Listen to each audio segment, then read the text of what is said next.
Mizoram a voi khanna tur ni hi la ka hriat ania tu mai hati hin la songai lo mi then ka chuan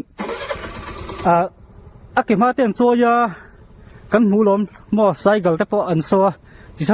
sang so dan tam tak kan hmu ni ama ro chu voi nia so tur hi chu hei enila lo en ula kan huang hian a nung zong in a thu lo mai ni ma hi nung zong thu chungin tuna hina khal don ni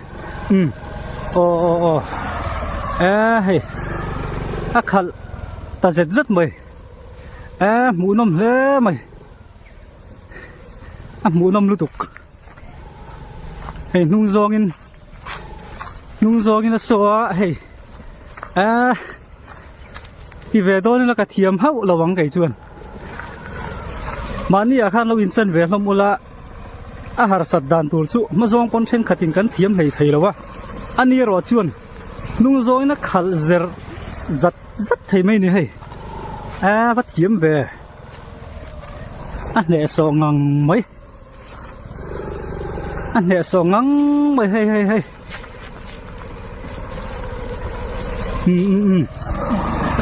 adu le kuala